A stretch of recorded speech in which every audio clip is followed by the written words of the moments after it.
मोगलांच्या हाती असणे बरे नाही, ती आपली अस्मिता आहे.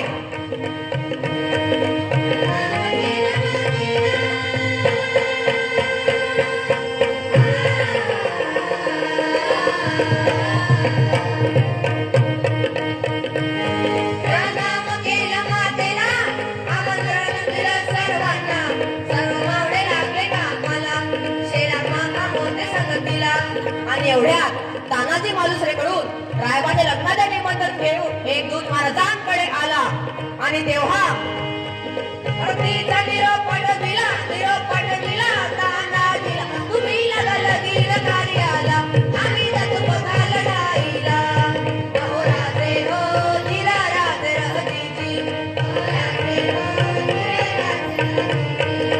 तानाजी मालुसरेंना हे कळताच ते काय म्हणतात, आम्ही लग्न स्पर्धा मिळवायचं आणि आमच्या राजाला लढायला जायचं, हे कदापि शक्य नाही.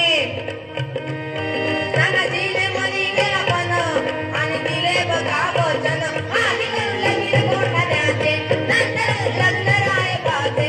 यावे ऐकून एवढे मुदेरजी, यावे ऐकून एवढे मुदेरजी.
एवढ्यात तानाजी मालुसरेने आपल्या पेटऱ्याची घोरपड बाहेर काढली. त्या घोरपडीचं नाव काय माहिती आहे?